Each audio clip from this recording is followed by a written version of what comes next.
بسم اللہ الرحمن الرحیم علیہ صلی وسلم دائما ابدا علی حبیبک خیر خلق کلہم۔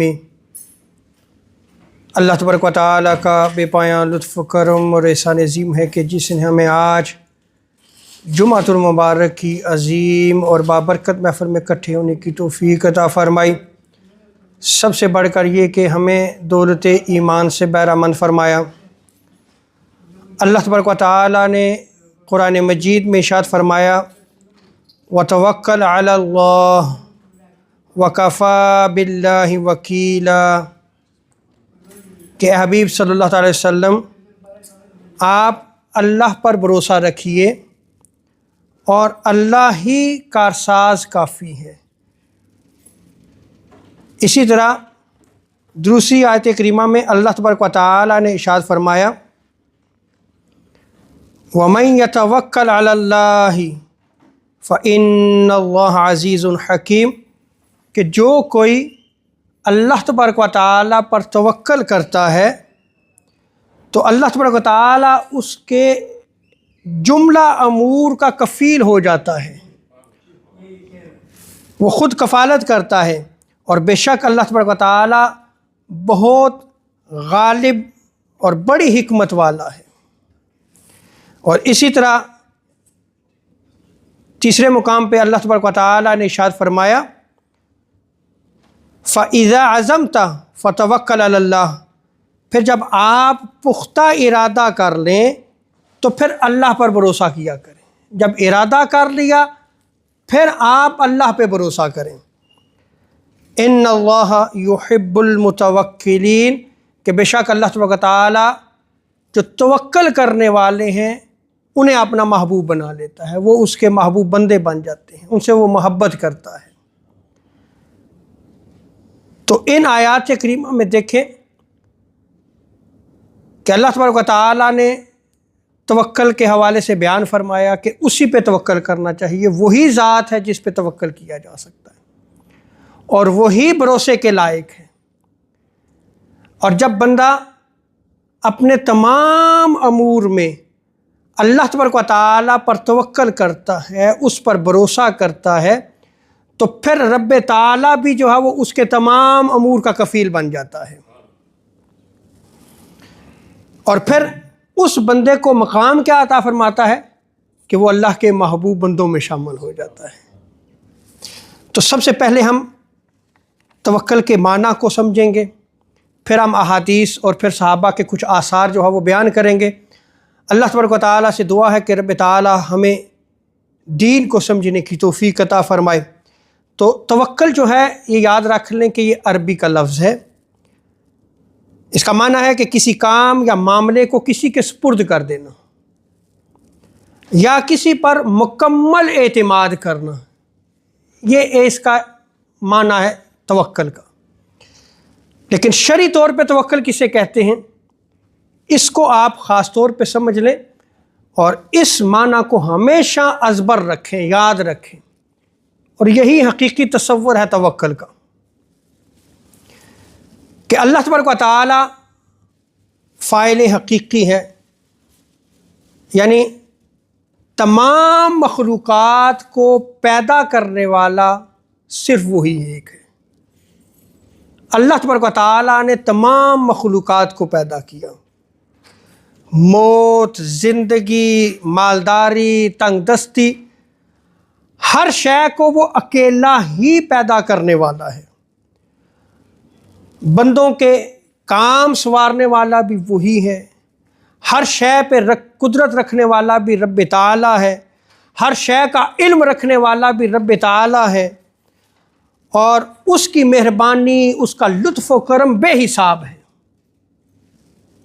جب بندے کو یہ علم ہو جائے کہ وہ فاعل حقیقی ہے، ہر شے پہ قدرت رکھتا ہے، ہر شے کا مالک ہے، ہر شے اسی کے قبضہ قدرت میں ہے، تو جب اس کو یہ علم ہو جاتا ہے تو پھر بندے پہ ایک کیفیت ہوگی کہ وہ صرف اللہ تبارک و تعالیٰ پہ بھروسہ کرے گا اور صرف اسی کی طرف متوجہ ہوگا، پھر کسی اور طرف توجہ نہیں کرے گا، کیونکہ اسے پتہ ہے کہ فاعل حقیقی کون ہے؟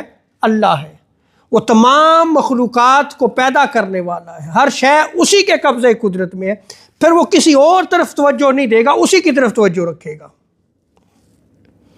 اور پھر عمل کر کے وہ صرف اللہ تبارک و تعالیٰ پہ بھروسہ کرتا ہے۔ اس مجموعی کیفیت کا نام توکل ہے، اس کو توکل کہا گیا ہے۔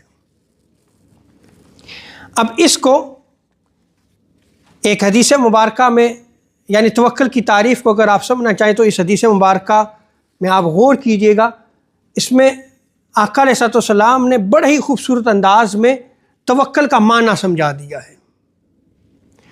ہمارے ہاں توکل کا معنی جو ہے وہ کچھ اور لیا جاتا ہے، وہاں جو عوام الناس میں مشہور یہی کہ کرنا کچھ نہیں اور توکل اللہ ہے، عمل کچھ نہیں اور توکل اللہ ہے، حالانکہ ایسا نہیں ہے۔ عمل کرو، کام کرو، پھر بھروسہ اس پہ کرو، پھر توکل کرو، اس کو توکل کہتے ہیں۔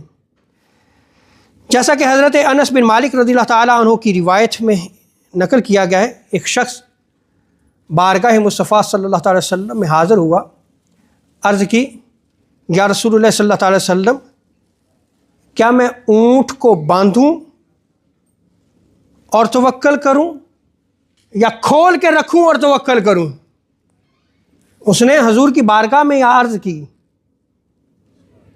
آقا علیہ السلام نے جب سنا تو آپ علیہ السلام نے ارشاد فرمایا، اے بندے، اپنے اونٹ کو باندھ پھر توکل کر، یعنی اس کو کھلا نہ چھوڑ دے، اور کھلا چھوڑ کے کہے کہ میں توکل کرتا ہوں، یہ توکل نہیں ہے، بلکہ توکل کیا ہے کہ تو اس کو باندھ پھر اللہ پہ توکل کر۔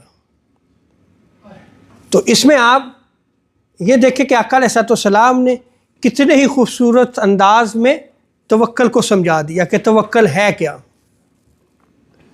اور یہاں پہ یہ بھی یاد رکھ لیں کہ جو اللہ تبارک و تعالیٰ پہ توکل کرتا ہے تو اللہ تبارک و تعالیٰ ان متوکلین کو اپنا محبوب بنا لیتا ہے۔ ان اللہ یحب المتوکلین، کہ رب تعالیٰ توکل کرنے والوں سے محبت کرتا ہے۔ جہاں یہ مقام عطا کیا جاتا ہے وہیں پہ حدیث مبارکہ بھی بڑی قابل غور ہے کہ 70,000 ایسے نفوس قدسیہ ہیں جو بغیر حساب کتاب کے جنت میں داخل ہوں گے، اور آقا علیہ السلام نے ان کی نشانیوں کو بیان کیا ہے۔ حضرت عبداللہ ابن عباس رضی اللہ تعالی عنہما اس روایت کو نقل فرماتے ہیں کہ آقا علیہ السلام نے ارشاد فرمایا، میری امت کے 70,000 افراد بغیر حساب و کتاب کے جنت میں داخل ہوں گے،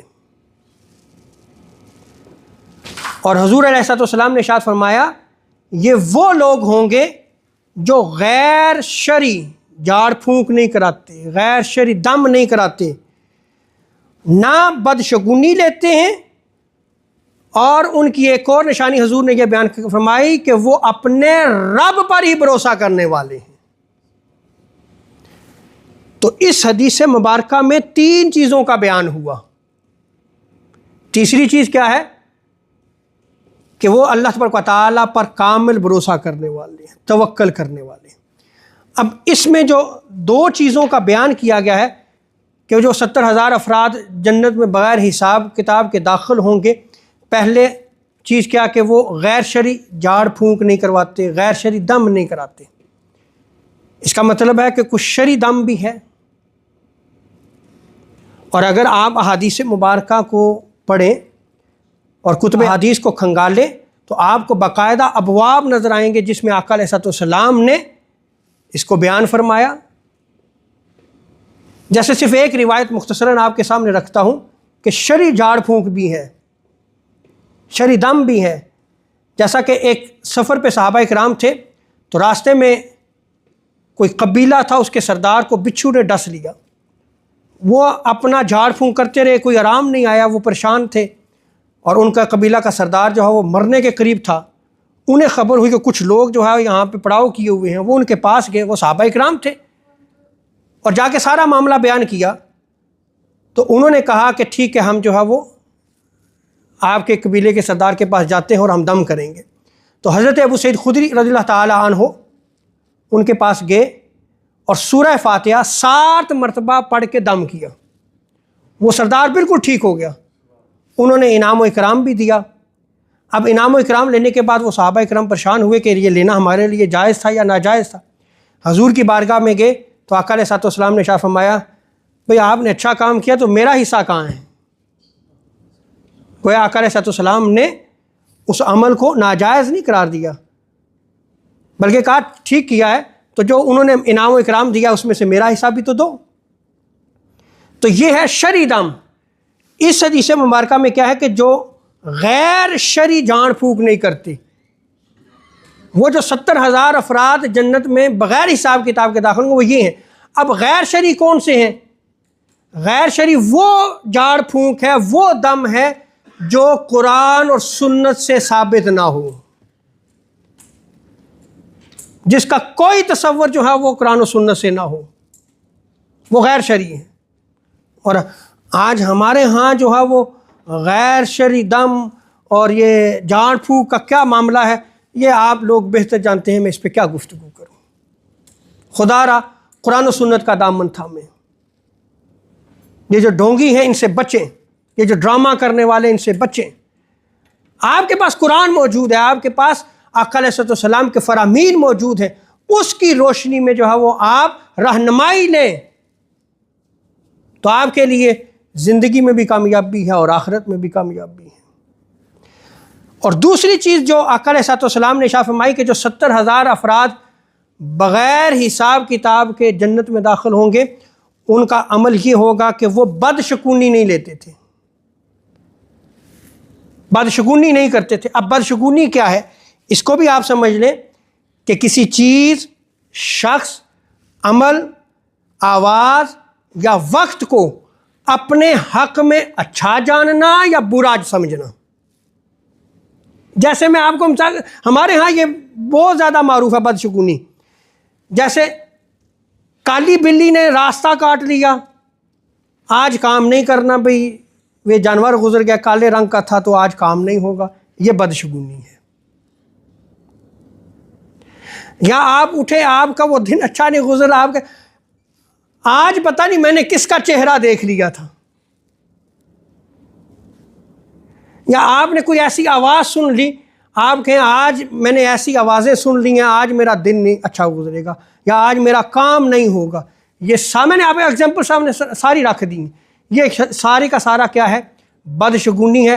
اور آقا علیہ الصلوۃ والسلام کیا ارشاد فرماتے ہیں کہ جو 70,000 افراد جنت میں بغیر حساب کتاب کے داخل ہوں گے ان کی ایک نشانی یہ بھی ہے کہ وہ بدشگونی نہیں لیتے تھے. تو دو چیزوں کو چھوڑ دیں، اپنی زندگی سے نکال دیں. آپ کیا چیزیں؟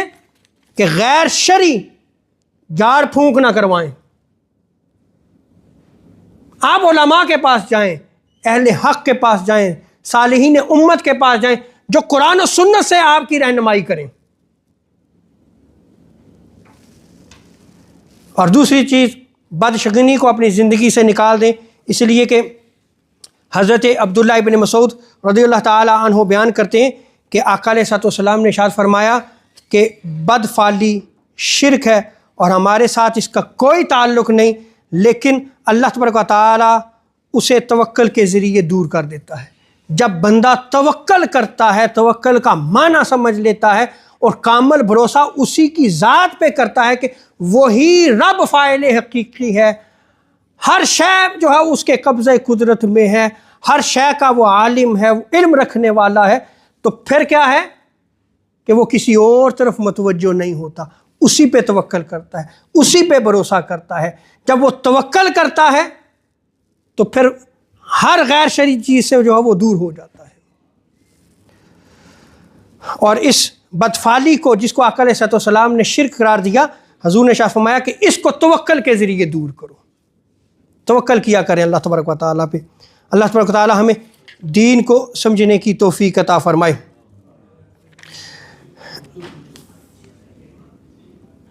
اسی طرح حضرت ابو سعید خدری رضی اللہ تعالی عنہ اس روایت کو نقل فرماتے ہیں کہ آقا علیہ الصلوۃ والسلام نے ارشاد فرمایا کہ اللہ تبارک و تعالیٰ نے سور پھونکنے کے لیے ایک فرشتہ مقرر کر دیا ہے، اور وہ ہر وقت کان لگائے اس انتظار میں ہے کہ کب حکم ہو اور میں سور پھونک دوں، اور جب سور پھونکا جائے گا تو پھر ہر شے جو ہے وہ کیا فنا ہو جائے گی۔ تو وہ ہر وقت جو ہے وہ ریڈی ہے، تیار ہے۔ صحابہ کرام نے یہ جب بات سنی تو یہ بات صحابہ کرام پہ گراں گزری، انہیں بوجھ محسوس ہوا۔ تو حضور علیہ الصلوۃ والسلام نے ارشاد فرمایا کہ تم کہو اللہ تبارک و تعالی ہمیں کافی ہے اور وہی بہتر کارساز ہے، ہم اسی پر بھروسہ کرنے والے ہیں۔ حضور نے ارشاد فرمایا کہ تم یہ کہو حسبنا اللہ و نعم الوکیل علی اللہ توکلنا، ہم اسی پہ بھروسہ کرنے والے ہیں اور اسی پہ بھروسہ کرتے ہیں۔ حضرت عبداللہ ابن عباس رضی اللہ تعالی عنہما، ان کی یہ بڑی ہی خوبصورت روایت ہے، خدا کے لیے اپنی زندگیوں کو بدلیں اور دین کے حقیقی تصور کو سمجھیں۔ جب بندہ اسی پہ بھروسہ کرتا ہے رب تعالیٰ پہ، تو وہ کبھی بھی ناکام نہیں ہوتا۔ جب اسے پتہ ہے کہ ہر شے اسی کے قبضہ قدرت میں، تو پھر کسی اور کی طرف توجہ کیوں کرنی؟ جب اسے یہ علم ہے کہ وہی کارساز ہے، وہی بھروسے کے لائق ہے، تو پھر کسی اور طرف وہ توجہ نہیں کرتا۔ حضرت عبداللہ ابن عباس رضی اللہ تعالیٰ عنہما بیان کرتے ہیں کہ میں ایک دن آقا علیہ الصلوۃ والسلام کے ساتھ سفر میں تھا، اور میں حضور علیہ الصلوۃ والسلام کی سواری کے ساتھ پیچھے بیٹھا ہوا تھا۔ تو آقا علیہ الصلوۃ والسلام نے مجھے ارشاد فرمایا، اے بچے، میں تجھے چند باتیں بتاتا ہوں، اور وہ یہ ہیں کہ تم اللہ تبارک و تعالیٰ کو ہمیشہ جو ہے وہ یاد رکھو، وہ تمہیں محفوظ رکھے گا۔ ہمیشہ اس رب کو یاد رکھو، وہ تمہیں محفوظ رکھے گا، تمہاری حفاظت کرے گا۔ اور آگے آقا علیہ الصلوۃ والسلام نے ارشاد فرمایا کہ اللہ تبارک و تعالیٰ کو یاد رکھ، اسے اپنے سامنے پائے گا۔ جب تو اسے یاد رکھے گا تو پھر تو اپنے سامنے پائے گا اسے۔ اور جب مانگے تو اللہ سے مانگ، جب بھی سوال کرے تو کس سے سوال کر؟ اللہ سے سوال کر۔ اور جب تو مدد چاہے تو پھر صرف اس سے مدد طلب کر، وہی تمہاری مدد کرنے والا ہے۔ اور جان لے کہ تمام امت اس بات پہ متفق ہو جائے کہ تمہیں نفع جو ہے وہ دیا جائے گا، یاد رکھو تمہیں اتنا ہی نفع ملے گا جتنا نفع رب تعالیٰ نے تمہارے لیے لکھ دیا ہے۔ اس سے زیادہ مخلوق تمہیں نفع نہیں دے سکے گی، اس نے لکھ دیا ہے، وہ مالک ہے۔ اور اسی طرح تمام مخلوق اگر اکٹھی ہو جائے تمہیں نقصان پہنچانے کے لیے، تمہیں صرف اتنا ہی نقصان پہنچے گا جتنا نقصان تمہارے لیے لکھ دیا گیا، اس سے زائد تمہارے لیے کوئی نقصان نہیں۔ آقا علیہ الصلوۃ والسلام فرماتے ہیں کہ قلم اٹھا دیے گئے اور صحیفے خشک ہو چکے۔ اس حدیث مبارکہ میں غور کریں، حضور نے کیا تعلیم دی کہ صرف اسی پہ بھروسہ کرو، صرف اسی پہ توکل کرو، اسی سے سوال کرو، وہی سوال کو پورا کرنے والا ہے، وہی جھولی بھرنے والا ہے، اس سے مدد طلب کرو، وہی مدد کرنے والا ہے، اور اس کے سوا کسی پہ بھروسہ نہ کرو، اسی پہ توکل کرو۔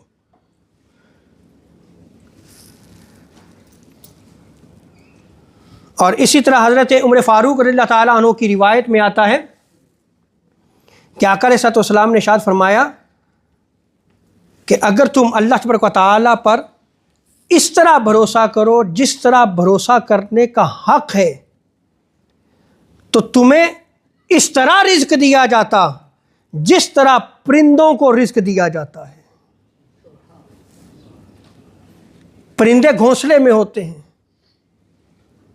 ان کے پیٹ خالی ہوتے ہیں، صبح نکلتے ہیں، شام جب واپس اپنے گھونسلے پہ لوٹتے ہیں تو پیٹ ان کے بھرے ہوتے ہیں۔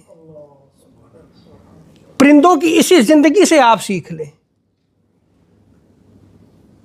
کہ وہ نکلتے تو ہیں اسی پہ بھروسہ کر کے نکلتے ہیں، واپس آتے ہیں تو پیٹ بھرا ہوتا ہے۔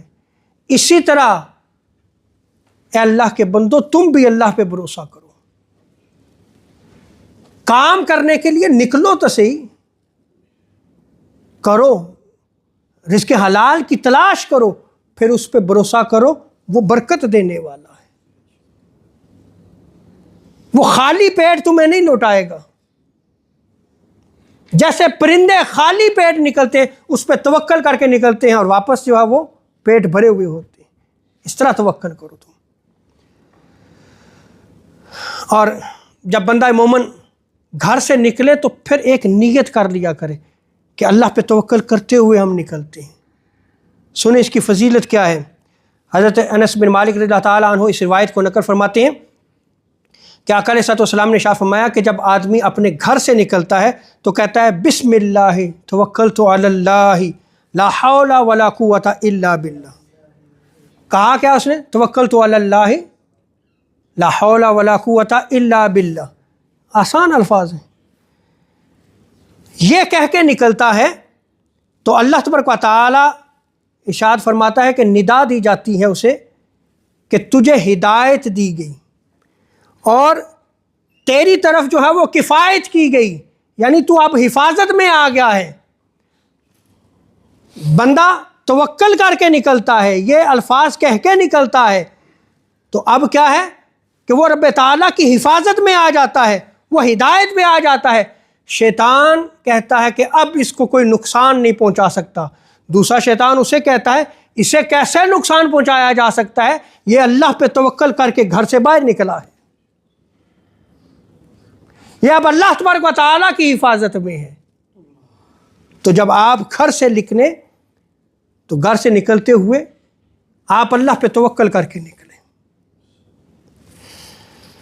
یہ تو احادیث مبارکہ ہیں جن میں آقا علیہ الصلوۃ والسلام نے توکل اور بھروسہ کے حوالے سے آپ نے فرامین ہمیں اس امت کو جو ہمیں عطا کیے۔ اب کچھ آثار آپ کے سامنے رکھتا ہوں۔ حضرت عبداللہ ابن عباس رضی اللہ تعالی عنہما وہ بیان فرماتے ہیں کہ جو شخص یہ پسند کرتا ہو کہ وہ لوگوں میں سب سے زیادہ معزز ہو، سب سے زیادہ طاقتور ہو، تو اسے چاہیے کہ وہ اللہ تبارک و تعالیٰ پر بھروسہ کرے، اور جو شخص یہ پسند کرتا ہو کہ لوگ اس کی عزت کریں تو وہ صرف اللہ تبارک و تعالیٰ سے ڈرے، کسی سے نہ ڈرے۔ اور آگے آپ فرماتے ہیں کہ جو یہ پسند کرتا ہو کہ وہ لوگوں میں سب سے زیادہ بے نیاز ہو تو وہ اللہ تبارک و تعالیٰ کے عطا کردہ رزق پہ جو ہے وہ توکل کرے، جتنا رزق دیا ہے اسی پہ وہ شکر اور صبر رکھے۔ اس کو کیا دولت دی جائے گی؟ بے نیازی کی، غنا کی دولت دی جائے گی، وہ غنی ہو جائے گا، وہ بے نیاز ہو جائے گا۔ اسی طرح حضرت بشر حافی رحمہ اللہ تعالی آپ بیان فرماتے ہیں کہ اگر کوئی شخص کہتا ہے رسمی طور پہ کہ میں اللہ تبارک و تعالیٰ پر توکل کرتا ہوں، آپ فرماتے ہیں کہ وہ اللہ تعالیٰ پہ جھوٹ مانتا ہے۔ توکل کیسا ہے؟ آپ فرماتے ہیں کہ وہ اگر اللہ تبارک و تعالیٰ پر توکل کرنے والا ہوتا تو وہ ہر فعل میں اللہ تبارک و تعالیٰ پر راضی ہوتا، تنگ دستی آئی ہے راضی ہوتا، خوشحالی آئی ہے تب بھی راضی ہوتا، جس حال میں بھی ہوتا وہ کیا ہوتا؟ رب سے راضی ہوتا۔ یہ توکل ہے۔ اور اسی طرح حضرت سعید ابن مسیب رضی اللہ تعالیٰ عنہ بیان کرتے ہیں کہ حضرت سلیمان اور حضرت عبداللہ بن سلام دونوں صحابہ ہیں، دونوں کی آپس میں بڑی محبت تھی، دونوں دوست تھے۔ تو ایک دوسرے سے کہا کہ جو پہلے فوت ہو جائے اسے چاہیے کہ وہ خبر کرے کہ رب تعالیٰ نے تیرے ساتھ کیا معاملہ کیا ہے۔ اللہ اکبر، صحابہ عقیدہ دیکھیں آپ، جو اس دنیا سے چلا گیا وہ دوسرے کو ضرور بتائے، خبر دے کہ رب تعالیٰ نے اس کے ساتھ کیا معاملہ کیا ہے۔ راوی بیان کرتے ہیں کہ ان دو میں سے ایک دوست جو ہے وہ فوت ہو گیا اور دوسرے کے خواب میں آیا پوچھا بھئی کیا حال ہے تیرے ساتھ، رب تعالیٰ نے کیا معاملہ فرمایا؟ انہوں نے کہا رب تعالیٰ نے انعام و اکرام عطا کیا ہے، لیکن میں تو زندگی بسر کر تجھے ایک وصیت کرتا ہوں، اور میری نصیحت یہ ہے کہ صرف اللہ تبارک و تعالیٰ پہ بھروسہ کرنا، اللہ اکبر، اللہ پہ توکل رکھنا، اور اگر تو اللہ تبارک و تعالیٰ پہ توکل رکھتا ہے تو پھر تیرے لیے خوشخبری ہے۔ تو دیکھیں توکل کتنی بڑی نعمت ہے، اس پہ بھروسہ کرنا کتنی بڑی اللہ تبارک و تعالیٰ کی نعمت ہے۔ اور دوسرا اس سے یہ بھی خبر ہوئی کہ جو اس دنیا سے جاتا ہے وہ پیچھے والوں کا اپنا حال بتاتا ہے۔ اس موضوع پہ میں خطاب کروں گا چونکہ آج میرا موضوع گفتگو نہیں ہے، یہ حدیث مبارکہ میں بیان کیا گیا جو اس دنیا سے چلے جاتے ہیں وہ پیچھے جو دنیا میں موجود ہوتے ہیں وہ لوگ ان کے احوال سے واقف ہوتے ہیں اور ان کے حال کو پیش کیا جاتا ہے۔ بعض صحابہ کی روایات میں یہ بھی آتا ہے کہ جب وہ قریب المرگ ہوئے، جب لمحہ ایسا ہوتا ہے کہ جس میں غرغرہ کی حالت ہوتی ہے، اس کیفیت سے پہلے انہیں خبر ہو جاتی کہ اب یہ اس دنیا سے رخصت ہو رہا ہے، تو وہ یہ کہا کرتے تھے کہ ہمارا حضور کی بارگاہ میں سلام عرض کرنا۔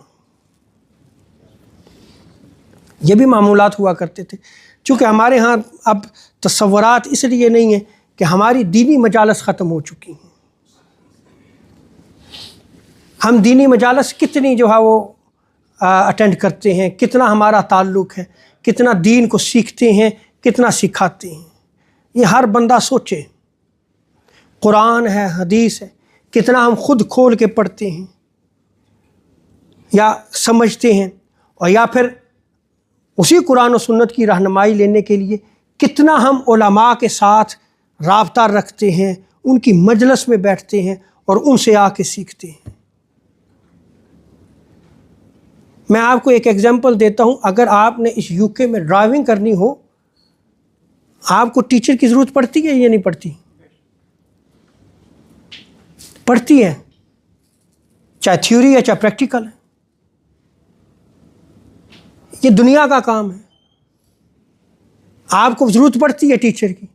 اللہ کے بندو، قرآن و سنت آپ نے ایسے ہی سمجھ لیا ہے، اس کے لیے بھی آپ کو ضرورت ہے کہ جو اس قرآن و سنت کا درک رکھنے والے ہیں، جو عالم ہیں، ان سے رابطہ کریں کہ ہم نے یہ پڑھا ہے، پڑھیں، خود پڑھیں، آپ سمجھیں، نہیں سمجھ آئے پھر رابطہ کریں، ان سے پوچھیں۔